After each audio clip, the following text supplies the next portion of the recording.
Hello, j'espère que vous allez bien. On se retrouve dans une vidéo qui va faire écho à ma dernière vidéo où je vous racontais mon histoire avec le windsurf, puisqu'aujourd'hui je vais vous raconter l'événement qui a marqué ma vie de windsurfeuse jusqu'à aujourd'hui, le jour où j'ai cru que j'allais vraiment y passer. Allez, c'est parti.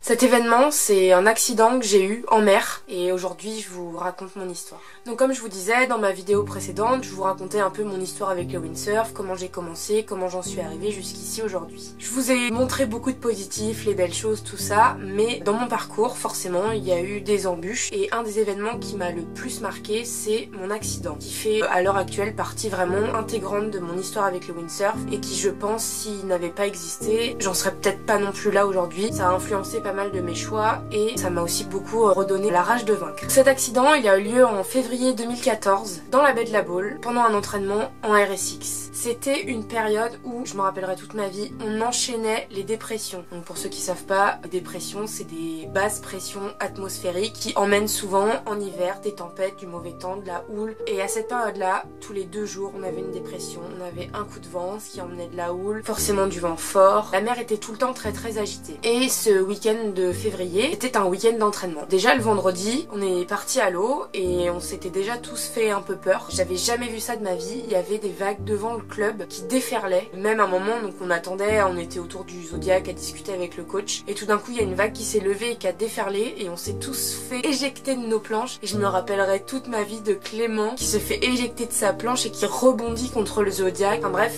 c'est là qu'on s'est rendu compte que c'était vraiment des conditions qui étaient compliquées. Ce vendredi-là, on est parti sur l'eau. Il me semble que j'avais mis mon gilet de sauvetage parce que justement il y avait du vent fort, on savait que les conditions étaient pas simples. Le coach nous fait un peu sortir de la baie. Clairement on a tous eu assez peur ce jour-là parce qu'il y avait des grosses vagues et que à l'extérieur de la baie c'était vraiment impressionnant. Bref, c'était vraiment des conditions compliquées. Le lendemain on retourne s'entraîner et moi qui d'habitude était souvent quand même la première à mettre mon gilet de sauvetage, ce jour-là quand on arrive au club il n'y a pas tant de vent que ça. Je dis bon, je prends pas mon gilet, ça sert à rien, ça va m'encombrer plus qu'autre chose, je le laisse. De toute façon voilà, les conditions sont assez tranquilles. Au pire, il y a un peu de houle, mais je sais que je suis tranquille par rapport au vent. Donc on grêle, on se prépare, on part à l'eau. Et en fait, le vent est monté assez fort, sachant que on avait des voiles de 8 mètres carrés et demi en RSX. Donc quand le vent montait, même si on avait la possibilité de les étarquer, donc de les faire ouvrir un peu plus pour enlever de la puissance, on restait quand même avec une voile de 8 mètres carrés et demi. Donc on part sur l'eau, au début ça va, et puis donc comme je disais, le vent monte, le vent monte, le vent monte. On ressort un peu de la baie, enfin un peu, non, on ressort beaucoup de la baie. Et moi j'arrive en retard à la rue, je retrouve le groupe, j'étais complètement mais vraiment à la rue quoi. Et le coach me dit on rentre dans la baie, donc moi je continue un peu sur mon bord, j'étais en tribord, et puis je sais pas, le coach il doit me suivre 10-15 secondes et puis il fait demi-tour et il va retrouver les autres. Et moi donc on était vraiment à l'extérieur de la baie pour ceux qui connaissent un peu, donc on a la baie qui est comme ça, il y a l'île des Évins et il y a 2 bouées de chenal, une verte qui est plus au large et une rouge qui est plus vers la baie, et en fait on était au-delà de ces bouées là et plus le long de la côte sauvage, donc on n'était vraiment pas dans la baie. Comme je disais, donc le coach me suit un peu, donc je continue un peu sur mon bord et je jibe. Donc jiber, c'est pour ceux qui savent pas de quoi je parle, c'est en fait faire demi-tour. Sauf que en jibant, je me suis fait éjecter. Alors je saurais pas vous dire comment, c'est aller super vite et je me rends compte à chaque fois que au final il me manque un peu des phases dans cet accident. Donc je me fais éjecter de ma planche, ma voile se couche sur l'eau et en fait le vent et la houle étaient dans le même sens et ça a commencé à pousser le matos. Donc moi j'ai commencé à nager derrière comme on fait à chaque fois, sauf que je me suis vite rendu compte que je le rattraperais pas mon matériel et bizarrement cette fois-là rien n'a pris l'eau, rien n'a fait ancre en fait, alors que d'habitude il y a toujours un bout du mât qui va rentrer dans l'eau, qui va couler, qui va ralentir le matériel. Et là la voile elle s'est bien couchée sur l'eau et moi j'ai commencé à nager derrière et je me suis dit et ben là je crois que je vais jamais le rattraper. Donc me voilà au milieu de la mer, dans du vent fort du coup puisque c'était monté, dans une houle, comme je vous disais la veille je n'avais jamais vu ça de ma vie. Donc là et ben qu'est-ce qu'on fait? Et ben on nage. Que je me suis mise à nager, je me suis dit bon de toute façon même si je rattrape pas le matériel il faut que je rentre dans la baie, c'est une obligation, on est au mois de février, il fait nuit tôt, voilà je dois rentrer dans la baie pour qu'au moins quelqu'un me voie dans la baie. Et en fait je me suis vite rendu compte que j'étais vraiment au large et que j'étais vraiment aussi toute seule quoi. J'étais toute seule au milieu de la mer. Donc je me mets à nager, je crie aussi, je me dis je sais pas s'il y a un bateau qui passe par là, peut-être que quelqu'un m'entendra. Donc je nage, je crie, je nage, je crie. Par moments je me calme, je me pose, je me mets sur le dos, je fais l'étoile, j'attends que ça passe un peu. Et par moments je me remets à nager et je me dis si je me prends une vague sur la tête, une déferlante comme on a eu la veille devant le club en plus, donc même pas en dehors de la baie, je me dis là c'est fini parce que j'aurais plus assez de jus après pour renager. Donc vraiment mon objectif c'était de nager, de me sortir un maximum de la zone vraiment où ça brassait beaucoup à l'extérieur de la baie. Donc je nage et à un moment je vois le coach passer donc sous mon vent et aller direction les Évins avec son Zodiac. Mais il a dû passer je sais pas à une centaine de mètres de moi, ce qui est à la fois loin et à la fois pas loin du tout quand on est tout seul au milieu de la mer. Donc je le vois une première fois, je crie, j'essaye de mettre les bras en l'air, il me voit pas. Donc là je me dis bon bah une chance de passer. Ok, donc je continue de nager. Et là, je le revois, le coach, passer, honnêtement encore plus près de moi que la première fois, peut-être à 50 mètres. Sauf qu'il était à mon vent. Donc c'est-à-dire que le vent portait ma voix dans l'autre sens. Donc en fait, j'ai même pas crié, je me suis dit de toute façon, ça sert à rien, il t'entendra pas, il est à fond avec son moteur. Donc là, je me dis bon voilà, une deuxième chance qui vient de passer sous mon nez. Et en fait le coach me cherchait puisque du coup il s'était rendu compte que j'étais plus là, il voyait plus de voile levée ou même moi en train d'essayer de remonter ma voile puisque de toute façon j'étais dans l'eau. Et puis quand c'est l'hiver comme ça et qu'il y a des tempêtes, souvent il y a un hélicoptère de la marine ou de la gendarmerie qui tourne le long des côtes pour vérifier s'il n'y a pas des bateaux en difficulté, des embarcations en difficulté, des planchistes en difficulté. Donc je vois l'hélicoptère et je me dis bah de toute façon t'as rien à perdre, fais des signes. Donc je fais des signes, coucou, je suis là, rien, il me voit pas. Donc là je me dis mais c'est pas possible, j'ai quand même 3 chances quoi. C'était la 3e chance que j'avais qu'on me sauve et elle vient de passer quoi. Donc ça c'était fin février et en fait moi je suis née le 11 mars, donc début mars, et c'était l'année de mes 18 ans. Après avoir vu l'hélicoptère passer, clairement je me suis dit bah en fait j'aurais jamais 18 ans. C'est fini, voilà, ma vie elle va s'arrêter là. On va me retrouver dans la Loire d'ici quelques jours. Et puis mais malgré ça, malgré ces pensées sombres où on se dit que c'est fini pour nous, on continue de nager parce que tant que c'est pas fini, il y a toujours un espoir. Donc j'ai continué de nager, de crier, de nager, de crier. En fait je me rapprochais de la bouée verte du chenal, la grosse bouée verte là vraiment pour les gros bateaux. Et en la voyant je me suis dit je pense que le mieux à faire c'est que je m'y accroche, je vais m'arrêter et je vais me monter dessus et peut-être que quelqu'un me verra percher sur ma bouée. Et en fait c'est là que je me suis rendu compte que ces bouées elles sont vraiment gigantesques, surtout quand on est au ras de l'eau et qu'il y a 4 mètres de houle. J'ai vu la bouée, je voyais la houle et je voyais la bouée qui montait, qui descendait et je me suis dit mais là je pourrais jamais monter dessus. Et puis de toute façon la bouée était là et moi en fait j'allais un peu, je rentrais un peu dans la baie mais en même temps je me faisais emporter vers la Loire par le courant puisqu'on était dans un chenal donc forcément il y a du courant. Là pareil je me dis bon voilà c'était peut-être ma dernière chance de rester en vie. Mais j'ai continué de nager, j'ai continué de crier, j'ai continué de nager et je me suis dit il faut rentrer dans la baie. Il y a du monde dans la baie, ça navigue. On est peut-être au mois de février mais l'hiver les entraînements avec le pôle ils sont nombreux notamment avec les 29ers, les 49ers, nous les RSX, tout le club du CNBPP, enfin voilà il y avait quand même du monde sur l'eau. Donc moi je me dis t'as pas le choix en fait, faut y aller, faut nager. Donc j'ai nagé, je criais, je nageais. Et j'ai quand même réussi à re-rentrer un peu dans la baie et je suis arrivée vers une autre bouée rouge qui est un peu moins à l'extérieur de la baie. Et en fait ça faisait un bout de temps que je voyais les 49ers tourner autour, dans cette zone là. Donc là je me suis dit Lucie c'est ta dernière chance. Donc il faut que tu nages, il faut que tu cries, il faut qu'ils t'entendent parce que du coup ils étaient sous mon vent donc là pour le coup ça portait vraiment vers eux ma voix. Et je me suis dit là c'est ta dernière chance, il faut que tu la saisisses. Donc j'ai nagé, j'ai crié mais je pensais pas être capable de hurler autant. Et en fait à un moment donc je vois le fameux 49er que j'avais vu depuis longtemps qui vire de bord et revient dans ma direction. Et là je me dis oh là là ça y est c'est bon, ils m'ont entendu ou ils m'ont vu, je suis sauvée quoi. Et puis au final le bateau refait demi-tour. Et là je me dis non, je me dis c'est pas possible, c'était... Je me suis dit mais non, et je hurlais non, je veux pas, non je suis là quoi. C'était fou, je les voyais et eux ils me voyaient pas quoi. Et je me suis dit mais c'est incroyable quand même d'être là et que personne ne me voit et que personne ne m'entend. Et donc là j'ai crié la dernière corde vocale qu'il me restait et j'ai vu le bateau revirer de bord et j'ai vu un bras se lever sur le bateau et là je me suis dit waouh c'est bon je suis sauvée. Donc j'ai continué de nager, tant bien que mal parce que honnêtement j'étais épuisée. C'est donc Bréwal et Émile qui sont venus me repêcher et qui m'ont monté sur leur bateau. Et en fait à partir de ce moment-là j'ai des trous noirs. Donc je me rappelle qu'ils me mettent sur leur bateau, je me souviens m'accrocher à je ne sais trop quoi et me mettre en boule et ne plus vouloir bouger. Et vraiment j'étais épuisée, tétanisée, en état de choc. C'était une sensation que je souhaite à personne. Donc là, ils ont dû me dire des trucs, mais alors je ne m'en rappelle absolument pas. Je me rappelle de leur coach, de Françoise, qui arrive et qui me regarde, l'air de dire mais qu'est-ce qu'elle fait là, celle-là? Et en fait, au final, elle savait que j'étais pas en très bonne situation, puisqu'en fait, l'autre bateau avait trouvé mon matériel et forcément, j'étais pas dessus, donc c'était un petit peu inquiétant. Donc, elle m'a récupéré dans son Zodiac et elle m'a dit un truc, franchement, je pense que... Enfin, je lui en veux pas, mais c'était tellement déplacé. Elle m'a dit « Oh, bah t'aurais bien fini par arriver ». Ouais, alors comment te dire, je viens de nager là, dans la tempête, toute seule au milieu de la mer là, et toi tu me dis un truc comme ça. Et en fait je me rappelle de rien de ce qu'elle m'a dit, à part ça. C'est que vraiment ça m'a beaucoup marqué cette phrase là, et quelque part je pense que oui, elle avait raison, mais on était au mois de février, il commençait à être tard, il fait nuit tôt, enfin franchement c'était... Voilà, donc je me rappelle qu'elle m'ait dit ça, et je me rappelle de mon coach qui arrive à fond vers Françoise avec son Zodiac, et qui me voit... Ah, et je vois dans sa tête le soulagement quoi, et en fait il venait pour prévenir Françoise pour lui dire que bah, j'avais disparu en mer et qu'il fallait me chercher ou aller prévenir la SNSM et compagnie. Donc mon coach m'a récupéré, il m'a pris dans ses bras, je pense qu'il a eu quasiment aussi peur que moi parce que pour le coup il m'a vraiment cherché. On s'est tous fait peur sur ce coup là. Pareil, alors je serais incapable de vous dire ce qu'il m'a dit parce que j'étais en état de choc et que je pense que j'ai un peu effacé toute cette partie là de ma mémoire. On est allé récupérer mon matériel que du coup l'autre 49er était en train d'encercler, si je me souviens bien, parce que tout n'est pas très clair. Et mon matos, il était rendu à Pornichet quasiment.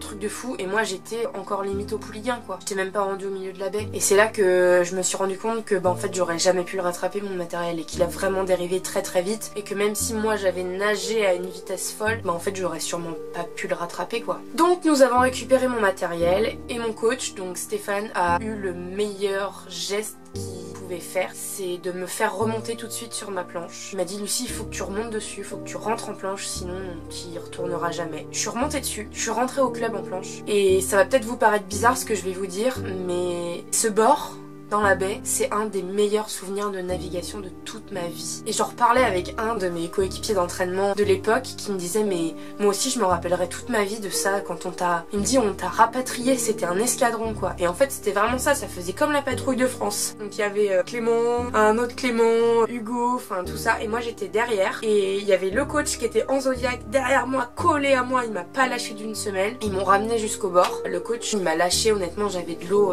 aux chevilles quoi. Et vraiment j'en garde un souvenir. Pour moi il y a eu une espèce d'éclaircie juste à ce moment là et je sais pas, c'était fou. Enfin, puis je me sentais vraiment en sécurité alors que je venais de faillir de crever.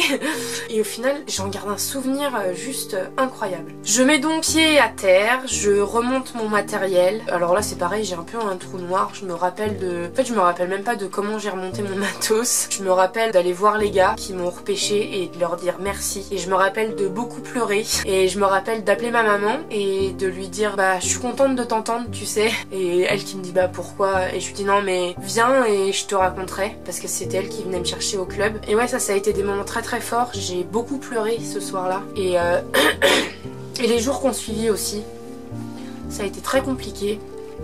Ça a été en effet hyper compliqué à gérer dans les jours, les mois qui ont suivi parce que j'ai utilisé toutes les ressources que je pouvais pour sauver ma peau. Et bah en fait t'es épuisé parce que ton corps il a tiré dans toutes les ressources dans lesquelles il pouvait. Et je pense que vous avez déjà entendu parler de gens qui se sont retrouvés en montagne bloqués sous des blocs de pierre de 300 kg et qui ont réussi à les soulever pour s'en sortir. Alors que on leur dit demain va soulever un bloc de 300 kg, ils te regardent et te disent non mais ça va pas, c'est juste impossible. Et en fait quand on doit se sauver et quand c'est pas notre heure, et ben notre corps il met tout en œuvre pour que notre vie elle continue. Et moi c'était ça parce que vous voyez on était au mois de février, j'avais pas de gilet de sauvetage, l'eau était forcément du coup froide, il y avait de la houle et en fait j'ai nagé et il n'y a pas eu un moment où j'ai eu froid parce que mon corps il avait décidé que je n'aurais pas froid parce que de toute façon il fallait que je continue à nager et que le froid ça allait m'anéantir. Et il n'y a pas eu un moment où j'ai eu froid, au contraire je me souviens avoir chaud parce que je nageais. Bon, j'avais une bonne combinaison mais quand même, enfin j'avais chaud quoi, c'était assez incroyable. Du coup les jours qu'on suivi j'étais vraiment épuisée. Je me souviens, j'allais en cours, je me levais à 7h, j'étais fatiguée, je me couchais à 20h. Il m'a fallu beaucoup de temps pour récupérer. Ça m'a aussi créé des traumatismes, j'ai fait des crises d'angoisse, notamment en navigation. Forcément après ça a été très difficile dès que je me retrouvais un peu en difficulté. C'est quelque chose sur lequel il a fallu retravailler énormément et ça j'y reviendrai dessus après pour vous expliquer comment j'ai fait et où j'en suis à l'heure actuelle. Socialement aussi, je me rappelle au lycée c'était compliqué de me retrouver toute seule. Dans les semaines, mois qu'on suivit, j'avais toujours besoin d'avoir quelqu'un avec moi et de lui dire non mais attends, reste avec moi, parce que j'avais été toute seule dans la mer pendant un bon petit bout de temps et en fait j'arrivais plus à gérer quand j'étais toute seule. Bon, ça au final après ça s'est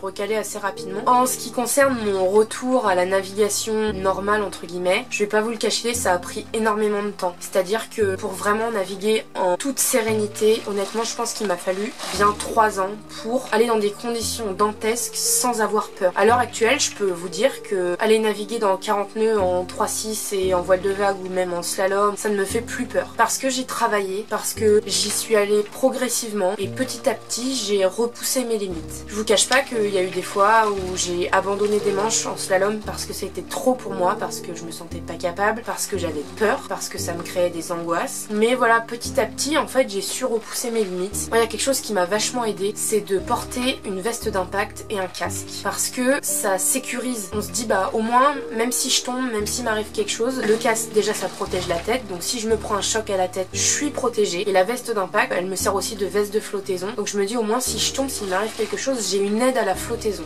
Et pour moi, ces deux outils, ils ont été indispensables à mon retour à une navigation sans prise de tête et je m'angoisse pas à chaque fois que j'y vais. Aujourd'hui, je vais naviguer vraiment sans peur. J'y étais encore hier, en 5 mètres 92 litres et j'ai pris un plaisir fou. C'était fort, il y avait de la houle. Il n'y a pas eu un moment où je me suis dit oh là là, peut-être que là je vais y passer, peut-être que là je vais perdre mon matériel. Non, c'est fini tout ça parce que je suis remontée dessus direct. On m'a fait remonter dessus directement. J'ai pris le temps qu'il me fallait pour reprendre confiance en moi, en ma navigation et en les éléments. Mais j'ai gardé, je pense, des séquelles. C'est pas tous les jours qu'on se dit qu'on va y passer. Et même si aujourd'hui j'en parle tout à fait librement, tout ça, je pense qu'il y a des choses que ça a provoqué en moi qui aujourd'hui me suivent encore. Je suis de ce qu'on appelle les hypersensibles et cette hypersensibilité, je pense qu'elle s'est énormément exacerbée depuis cet accident-là justement parce que je ressens tout plus fort, j'ai conscience des choses et ouais, je pense que cette hypersensibilité que j'avais déjà avant, et bien en fait elle s'est renforcée avec cet accident. Ce qui n'est pas forcément un mal, mais c'est quelque chose sur lequel je dois travailler un peu tous les jours et c'est pas toujours facile, je dois l'avouer, voilà. Si jamais vous voulez plus d'infos, n'hésitez pas à venir me demander, je vous expliquerai un peu en quoi ça consiste parce qu'il y a plein de choses dans l'hypersensibilité et moi tout ne me touche pas mais il y en a quand même pas mal. À travers mon histoire, c'est aussi à ça que je veux sensibiliser, c'est-à-dire que je trouve ça important de montrer aux gens que en fait on n'est rien face aux éléments et que la nature reprend toujours ses droits. On a tendance à croire que parce que nous on arrive à naviguer sur l'océan, on est plus fort que l'océan. Mais non, en fait, il y a certains cas où il faut vraiment prendre conscience